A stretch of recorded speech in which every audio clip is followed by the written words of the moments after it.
Good evening, I'm Matt Wordsworth bringing you an Olympics special. Brisbane has been named as the host city for the 2032 Summer Olympics. While the campaign has been 6 years in the making, the International Olympic Committee vote in Tokyo was just a formality. Australia will now join the United States, France and Britain as the only countries to host an Olympics more than twice. In a moment, we'll take you live to Tokyo. We'll also be crossing to South Bank here in Brisbane, where celebrations have already begun. Later, we'll be talking to some Olympians for their reactions, observations and predictions. And we'll take a look back at Australia's relationship with the Games through history. The announcement was made just a short time ago in Tokyo. Let's go live now to our correspondent, Jake Sturmer. Jake, how did the vote unfold? Well, Matt, there was a presentation attended, of course, here in person with the Queensland Premier, the Federal Sports Minister and the Brisbane Lord Mayor, and essentially they played up the strengths and the reason that Brisbane should have become the 2032 host city. They were the natural love of sport amongst Queenslanders, the natural beauty of Queensland as a place, and this is a big one, the fact that 80% of the venues have already been built, so there's not really a great risk of there being too many white elephants. Now, there were a couple of questions from IOC members. They mainly looked at the fact that these games are 11 years away. Is there still going to be the political will and the commitment to these games? And that was something explained by the team here, and they said that this has bipartisan support and that the games, are really quite well supported at a federal and state and local levels. So that seems to have been enough to do the trick. Yeah, look, I've got to ask you, Jake, was there ever any doubt that Brisbane would be named the host today? Look, I don't think there was, Matt. I think the IOC earlier today suggested that it wasn't a done deal, but I reckon that was just to drum up a bit of suspense for the vote inside here this evening. The reality is, when Brisbane was awarded preferred bidder status earlier this year, it really was a fait accompli. It was going to take something extraordinary and unforeseen to knock Brisbane off the top of the podium. Yeah, well, I guess the IOC knows how to put on a show. What was the reaction like there? Well, while socially distanced, while in these COVID times, there wasn't the loud screaming and cheering that we have seen historically. Nevertheless, it was enough to force the Premier, Anastasia Palaszczuk, out of her chair. The Prime Minister leapt out of his chair. Let's take a look at the moment Brisbane won the Games. That the Games of the 35th Olympiad are awarded to Brisbane, Australia.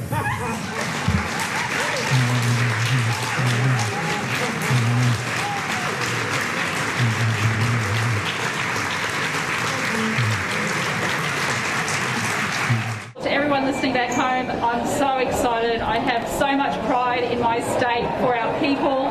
Never in my lifetime did I think this was going to happen. We've done it Queensland, we've done it Brisbane. This is fantastic, it's amazing. Tonight is your night. Enjoy. Brisbane is a place that has been through a lot. It's been through natural disasters and floods, but it's always had that determined spirit and ambition. And today it is Brisbane's time to shine. This is a new era for Brisbane, but also a new era for the Olympic movement as well. We are so excited with this new model. The lower cost games, but supersizing the benefits. It's going to be so great for our city, our region and our state. John? Yeah, I'm thrilled on behalf of the Australian Olympic movement. The opportunity that this presents to all of our sports, to the next generation of athletes, Indigenous programs, and I'd like to thank our partners, the federal government, the Brisbane City Council and the Queensland government for taking this challenge up and working with us, and we look forward to continuing this team over the next 11 years. And thanks everyone for your support. There have been jubilant scenes back here in Australia. The announcement was broadcast on large screens in locations around Queensland, including here in Brisbane. Landmark buildings have been decorated in green and gold. So let's go live now to Lexi Hamilton-Smith, who's been out amongst some of the celebrations at South Bank. Lex, things went absolutely bananas, didn't they? They certainly did, Matt. You know, because it's so cold, we weren't sure how many people would actually turn up, but it was packed and the atmosphere was electric. I spoke to lots of people who had their fingers crossed. They'd heard earlier today about those comments from the IOC saying, don't, count your chickens before they're hatched, just wait for the vote. And it happened. We didn't quite hear the It Is Brisbane here down at this live event, but we saw ScoMo jump out of his chair and everyone started cheering. It was just a great atmosphere. There was tears and laughter and happiness. We saw the fireworks and it just was a fantastic 2 minutes of screaming and shouting while people were celebrating something that they're looking forward to. You know, we've had such a tough 18 months with COVID. People said to me, now we've got something good to look forward to and plan for. I spoke to some young children who are athletes and they said it's given them the incentive now to try really hard to go for gold in that time 2032. And then some older people who said they hope they're not in their Zimmer frames by then because they want to volunteer. So it really was fantastic. Music, laughter, lots of wine. And of course, we had that failed bid in 1992. So I had a chat with former Lord Mayor Sally-Anne Atkinson as well. And she said to me, I'm going to jump in that river if it's not a yes for Brisbane. And I said, I'm sure you won't have to do that, Sally-Anne. And there you go. It's been a fantastic night. And I felt really, it was great to be here. It was actually a little bit emotional, even for a hardened old journo like myself. Yeah, hard not to get swept up in the enthusiasm. And 11 years will just fly by as well. And celebrations only just begun for the city.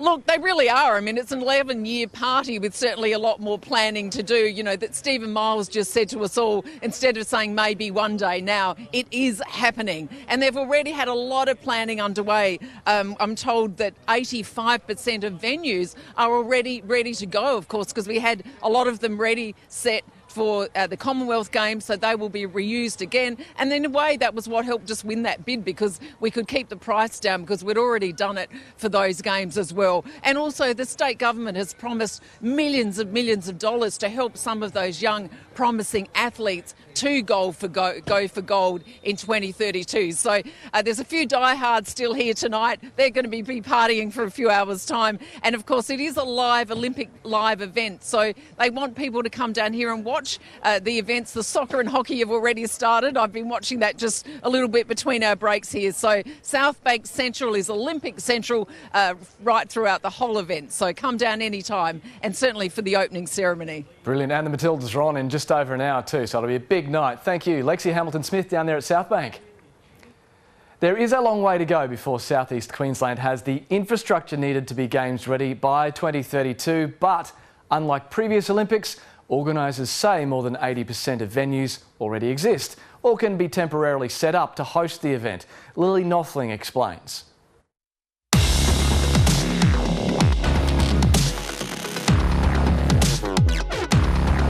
Racing against rapids and the clock. The fast-paced sport of canoe slalom is limited to a handful of locations across the country. Unfortunately, our canoe slalom paddlers have little to no access to enjoy their great sport and get outside. But that's set to change. It doesn't look like much yet, but Brisbane's Olympic Master Plan includes a new whitewater centre here at the Redlands. It's one of a string of new facilities in the pipeline for the 2032 Games. For the sport of paddling in Queensland, it's a game changer. For us, the only other facility to that standard is in Penrith. The South East Queensland Olympics will see 28 sports split across 3 main hubs. There'll be 21 venues in Brisbane, 7 on the Gold Coast and 4 on the Sunshine Coast. The Olympics have done away with costly old rules requiring sports to have their own purpose-built facilities. For the 2032 Games, 84% of venues will be existing or temporary, like the South Bank forecourt, which will host archery. It's about trying to use what we've got or upgrade what we've got, which is about maximising the value for money. Brisbane's crown jewel, the Gather, set to host the athletics and the opening and closing ceremonies. It's earmarked for a $1 billion rebuild, increasing its capacity to 50,000 spectators. But cricket and AFL will be displaced for years. There'll be new venues too, including a 15,000-seat aquatic centre in the Brisbane CBD for swimming and water polo, a 12,000-seat indoor facility for basketball, and a 10,000-seat gymnastics venue here at Chandler. But the price tag isn't clear. Where you've seen other cities just throwing endless amounts of money into the Olympics, that's not the way we've pitched it for Brisbane. A slice of prime riverside real estate, Hamilton will be home to Brisbane's 14,000-bed athletes' village. As for how spectators will get around, by that stage residents will have Cross River Rail, Brisbane Metro and the Coomera Connector, linking Brisbane and the Gold Coast. But more public transport and road upgrades will be needed. Infrastructure improvements, road transport improvements, public transport improvements that might have been in the 30-year plan for the city can be brought forward so that they're ready in time for the Olympics. The Games have a long history of budget blowouts, but organisers say hosting the 2032 Olympics will be cost neutral. But it doesn't include the public transport or the new road infrastructure. It doesn't include the cost of security. It doesn't include the cost of the staff who will be working in the organising committee. So there's a lot of things that are not coming into that budget for staging the Games. You literally couldn't buy the type of name recognition that the Olympics would bring to a city. It'll be a decade-long balancing act to ensure the event is worth the investment. Lily Nothling, ABC News, Brisbane. Mark Knowles, Kookaburra, four-time Olympian and flag bearer at the Commonwealth Games in 2018 in your home state, where you won a gold medal. Now the Olympics are coming to Brisbane in 2032. Firstly, are you coming out of retirement? You'll only be 48. No, I'm not, but mate, I am so stoked for all of the kids. What a spark this is going to provide to hockey, sport in the country, and for that generation of kids coming through. Yeah, you wrote recently about the effect the Sydney Olympics had on you when you watched it as a talented young 16-year-old. What does the home games mean for aspiring athletes? I think it means there's a real vision. You know, sometimes you know that the Olympics are there every 4 years, but to have a home games is something that athletes will only ever have once in their career, and so many athletes that we know never get a chance. So for me, obviously Olympic, Paralympic sports are going to be rejoicing tonight. Australian public are going to be rejoicing tonight because we know what it does for the economy. We know what it does for the health and well-being of our people to be happy, healthy and have a sporting vision. And 11 years, the countdown's on. Yeah, a bit of a lifter during this pandemic as well. You carried the flag for Australia at the Com Games, thousands cheering in the crowd. You must feel for Paddy Mills and Kate Campbell, who'll be marching in an empty stadium, but it must be a special experience. Oh, it is. I think for those guys, you know, obviously with all of the uncertainty around the Olympics and the Paralympics, you know, postponed a year, nothing will stop this from being an amazing moment for Kate and Paddy. I know them both well. They're absolute stars of our Australian team, and I look forward to watching. Yes, we don't get to watch our athletes, you know, fully march behind them. We don't get to hear the roar of the crowd, but nothing will take away this moment from those guys. Let's get to hockey. Australia ranked #1 in the men's, #2 in the women's, but a medal obviously can't be taken for granted. What do they need to focus on? The Olympics is an absolute beast. We know that. It's about the teams who are at their best when their best is required. The men's competition is so tight. We know this. Multiple world champions over the last 15, 20 years. You know, Belgium, Australia, Germany, the Dutch, India, New Zealand, Argentina. The list goes on for the men. Hockeyroos certainly in a space where they know when they perform well, they're good enough. We look forward to watching Saturday morning and then Sunday for the Hockeyroos. I mean, I'm a hockey tragic, so I'm going to be watching every game, but I think traditionally the Australian public gets behind the Hockeyroos and the Kookaburras and our Olympic teams. I look forward to it, and we know, as we said, in most sports and in the Olympics, at your best when it's required. Indeed. Mark Knowles, thanks for your time tonight. Thanks very much, guys. Look forward to the 11-year runway to Brisbane 2032. More Olympians have joined in celebrations across southeast Queensland. ABC Sport's Brittany Klein joins us live with someone who knows better than most just how much hosting the Games will mean for the region. Well, Matt, think back to Sydney 2000, the last time Australia hosted an Olympic Games, there were iconic moments that etched athletes into our country's sporting history.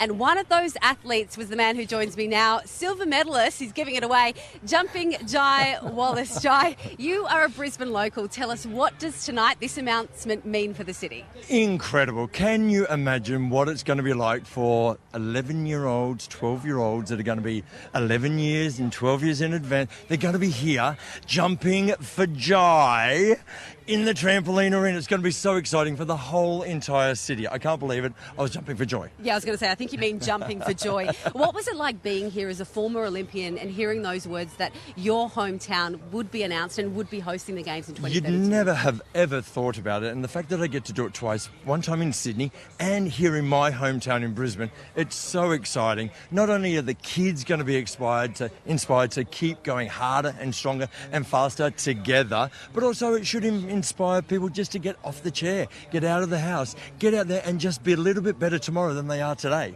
We saw a massive surge in participation after the Sydney 2000 Olympics, but take us back to that moment when you won your silver medal. What was it like competing in front of a home crowd? Well, everybody's got a trampoline backyard story, right? We've all fallen off the trampoline, we've all gone through the springs, but nobody realised that it was an Olympic sport. So the fact that we were jumping in front of 14,500 screaming Australians, they had no idea what trampoline sports was, they had no idea who I was, but right up until the last person jumping, I was in the gold medal position. So it was so exciting, and I've had so many people tell me after that it was one of the nights of their life. And I said to them, one of the nights of your life? Can you imagine how exciting it was for me and my team and my family? It was one of the best nights ever. Like you said, this is going to inspire young children, and you've coached young gymnasts throughout your career. What does the prospect of a home games mean for young athletes? Well, of course, they get to look forward and they know what hard work means because, of course, the trampoline's not an easy sport. Gymnastics is not an easy sport. Bend over, touch your toes, do a split. That's easy. That's the easy part. Is it? Yeah, it's the 30 hours of weekly training, week on week on week, year on year on year. So it's a lot of dedication. So the kids get to be inspired about jumping or competing at home in front of a Brisbane crowd, and who knows, we might be able to put another medal on another Brisbane boy or girl here at home in 2032. We certainly hope so, Jai Wallace. Thanks for your time tonight. Welcome. Like Jai said, 11 years isn't really a long time in the context of elite sport, and there would have been children out there in their lounge rooms tonight watching the announcement who could be the stars of 2032. And right now, there are young athletes already in training to compete at a Games in their home city. Perfecting the handstand from 7 metres high, Archie Hewitt makes it look easy. Feeling the adrenaline and being pushed to what I can and can't do. The 11-year-old spends hours each week in this dry training centre in Brisbane. Imagine what he'll be able to do in 11 years' time when the Olympics are in his city. It'll be close to home and all my family members can come. But they may see him achieve his Olympic dream even sooner. Diving coaches already preparing future stars of the sport for Paris 2024 and beyond. We have all these littlies here now who will be looking to add to those Olympics in time to then be right at their prime, 2032 here in Brisbane. Dominic Anderson also wants to make the Kookaburras hockey team well before the Brisbane Olympics. He's already making plenty of sacrifices at just 15 years old. Training is pretty much nearly every day. We balance it, might do homework on the bus and train in the afternoons at night. Ellie Kendall's also been playing for the past decade and shows plenty of promise. She's excelling at a state level but is well aware an Olympic pursuit is a step up.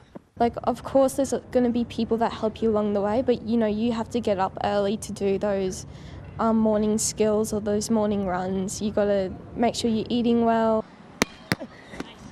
These young women are living that discipline out. At 22, their partnership on the sand is blossoming into gold medal potential.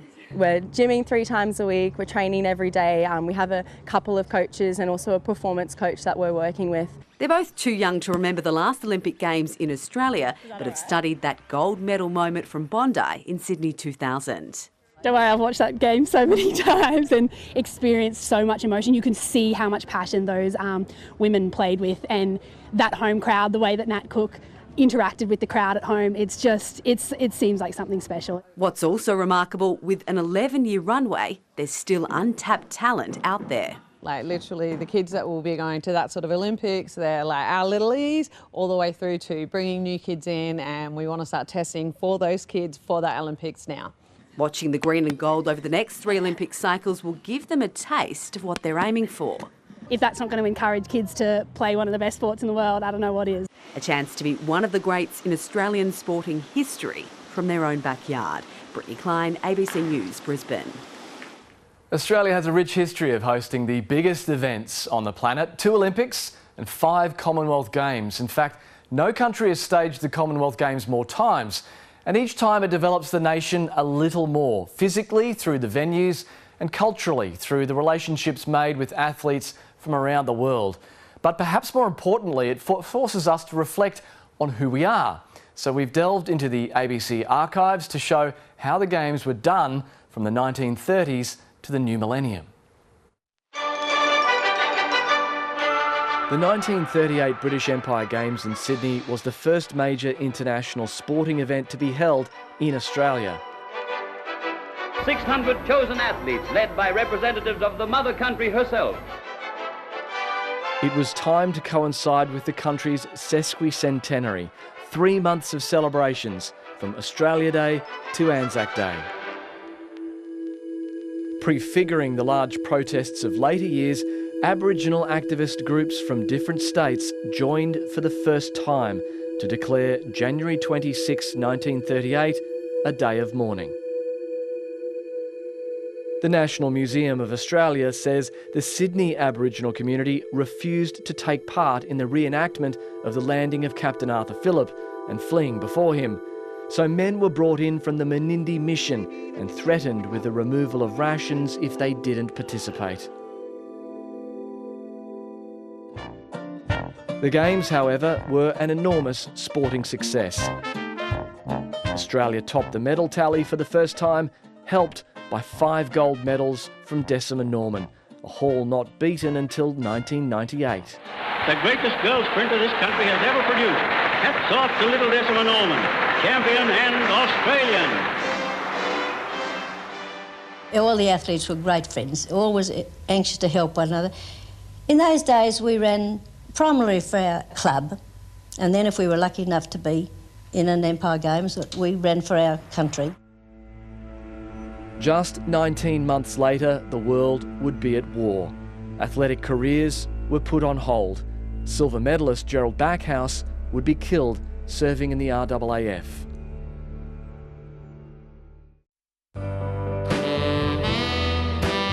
The 50s would not just bring the world back together, but deliver Australia its first Olympics, the first in the Southern Hemisphere, and Melbourne put on a sparkling show.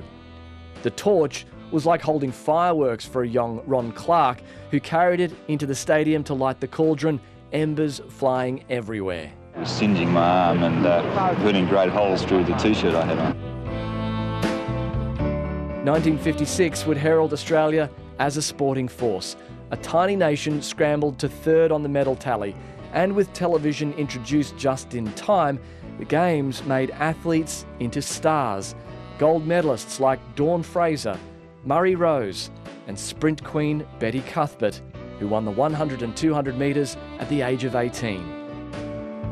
Then I didn't think it so great. Probably, it sounds funny because it seemed in a way easy. But now when I look back, I just think, gee, did I do that? Australia staged its second Commonwealth Games in the swinging 60s. English diver Liz Ferris showed off the Madison for the cameras, and the host nation had high hopes in a familiar discipline. For Australians, probably the chief interest will lie in the swimming. Perth embraced the Games, leading to Australia's first university degree program in physical education. But the Games are also remembered for the heat. At the opening ceremony in late November, the temperature topped 40 degrees, and organisers would never hold an Australian Games so close to summer again.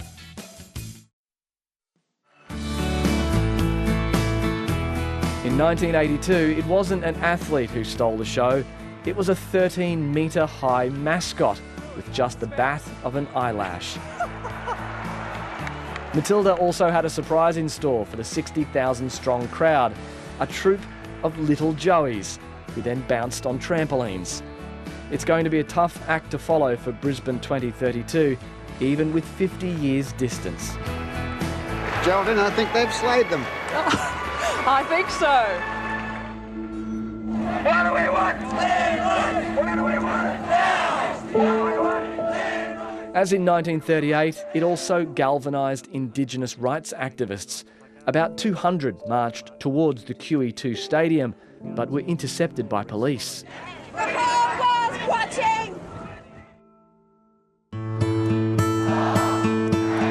Many Brisbaneites don't consider the Com Games as their defining moment. Oddly, it was an event that had nothing to do with sport. Expo 88 is something like a coming of age for our city. It simply outlasted the sporting competitions, running for 6 months, and it introduced Queensland to the height of 80s technology, including a monorail specially built for the occasion. The tag of best ever only belongs, though, to one event. The winner is Cindy. The 2000 Olympics wowed the world, while also attempted to reconcile a painful history. Yothu Yindi's anthem Treaty was performed. Midnight Oil bore clothes saying sorry, and Kathy Freeman carried the Aboriginal flag after winning gold in the 400 metres. But the event also showed Australia's heart and strength of volunteer culture. An army of Sydney-siders were the best possible advertisement for the spirit of sporting competition. The successful hosting of the world's biggest multi-sports event paved the way for the 2003 Rugby World Cup and the Melbourne Commonwealth Games just 6 years later. For the first time, the baton was carried through every member country, on its way to the venues huddled around the city's famous Yarra River. It delivered the most lopsided result in history. Australia took home 84 gold medals, 48 more than second-placed England. In 2018, organisers went outside a capital city for the first time and to the tourist mecca of the Gold Coast. Inclusivity was its catchword, with the largest parasport program to date. But at every Games over a 50-year period, there was an enduring presence: the Duke of Edinburgh, Prince Philip. Ill health eventually requiring a changing of the guard and a new era. So what will be the goals of Bris 2032?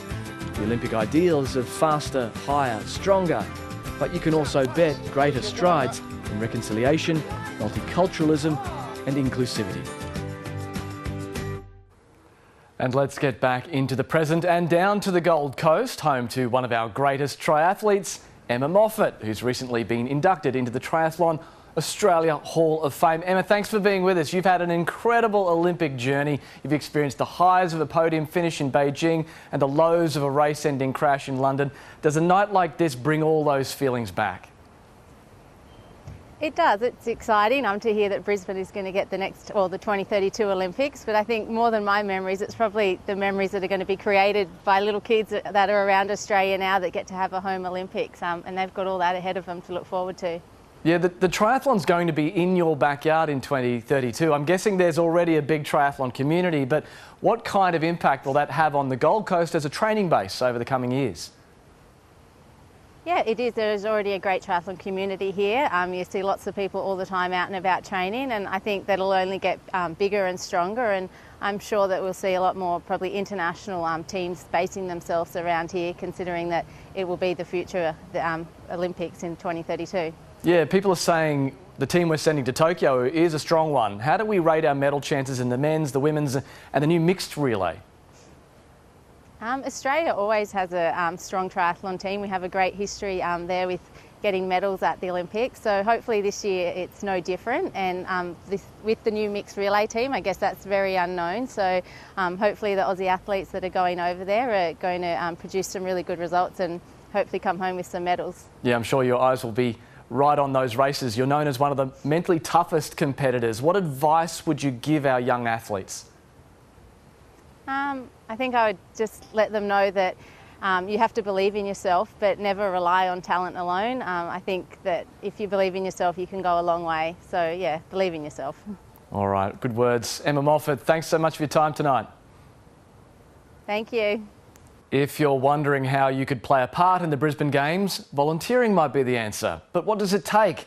Kat Feeney caught up with the Queenslanders involved in the Sydney 2000 Games and why they're determined to make the Brisbane event a huge success.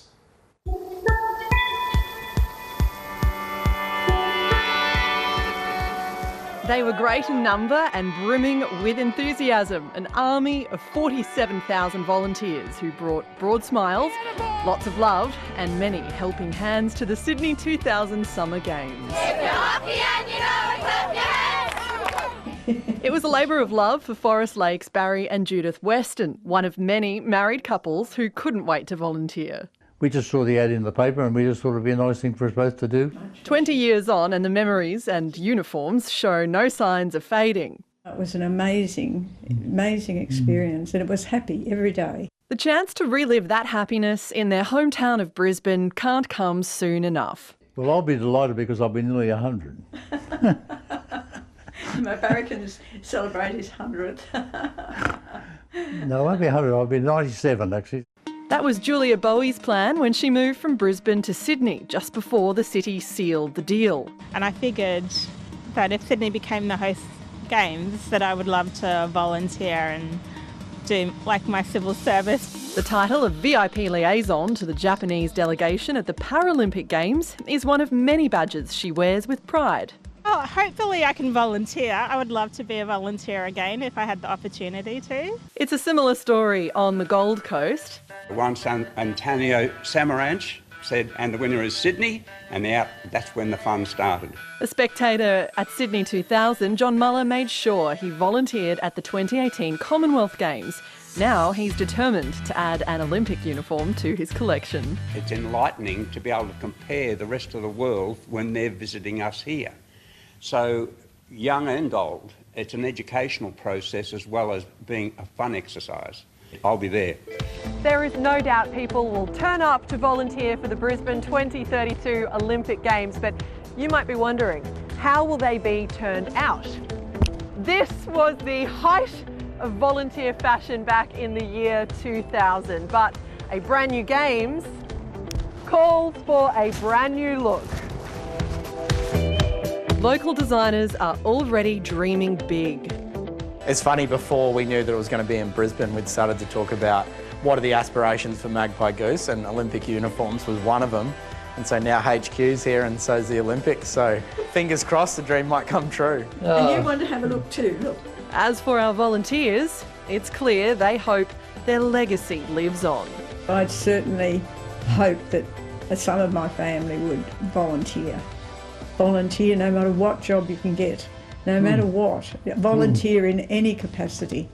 Catherine Feeney, ABC News. Four-time gold medal winner Dawn Fraser has strong ties to Japan after her swimming success during the 1964 Tokyo Olympics. The 83-year-old divulged details about her part in a flag-stealing incident when she sat down with ABC Sport's Tracy Holmes.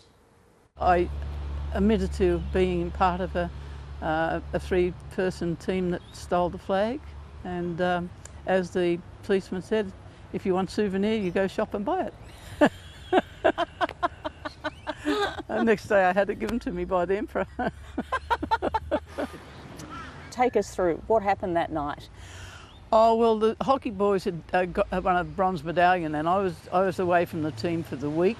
I was doing a film with Lee Robinson for Bond here in Australia, and we'd finished shooting that day, and it was a Friday night, and Lee said, would you like to invite the boys back to the hotel for a drink? And I rang up the boss of the team, and I said, you know, come in, I'm staying at the Imperial Palace Hotel, and the boys came back and they got free beers from the bar and everything, and we had a fun night. We had a couple of beers together, and then I can say who it was today. The doc was on the team, and he said, "Hey Fraser, do you want a flag?" I said, "Yeah, I'll be interested."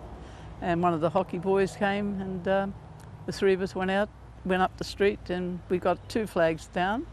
And then the police started whistling and doing all sorts of things. So I ran away from the boys, and I ran into the park, and I was sitting on a park bench, and 2 policemen came up and hit me on the shoulder and said, "Excuse me, what you do here?" I said, "I'm waiting for my friend." And they said, "Oh, you cannot be here," because it was about 1 o'clock in the morning. And he said, "You should not be waiting here. It's too dark and too dangerous, and will you move on?" And as I went to stand up, the flag rope fell out of underneath my jacket, and they went, "Oh, what is this?" And they pulled it out. It was the flag. And he took me to the Marinucci police station, and then the detective sergeant didn't believe who I was. He said, "Oh no, she would not do this." And I said, "Oh yes, she would." And I think, sort of I told the truth, what had happened, and then I heard the 2 boys in the other room, and we were going to be put into jail because that's a stealing offence, was to be put into jail. And fortunately I was allowed 1 phone call, so I rang Lee Robinson. I said, "Lee, my gold medal's underneath my pillow," and I said, "Would you bring it down to Marinucci police station?" We're on one corner where we were staying, and Marinucci police station's on the other corner. And he said, "What have you done?" I said, "I'll tell you when you get here." So he brought down my gold medal, and I presented it to the detective sergeant, and he said, "Oh, more and more." And he took it outside and showed everyone. I heard them all clapping, and then they let us go. And the next morning, the doc was in my room strapping my ankle up because I'd heard it, and we had to go back to the village because I was carrying the flag in the closing ceremony. And with that, there was a knock on my door, and the doc got up and opened it.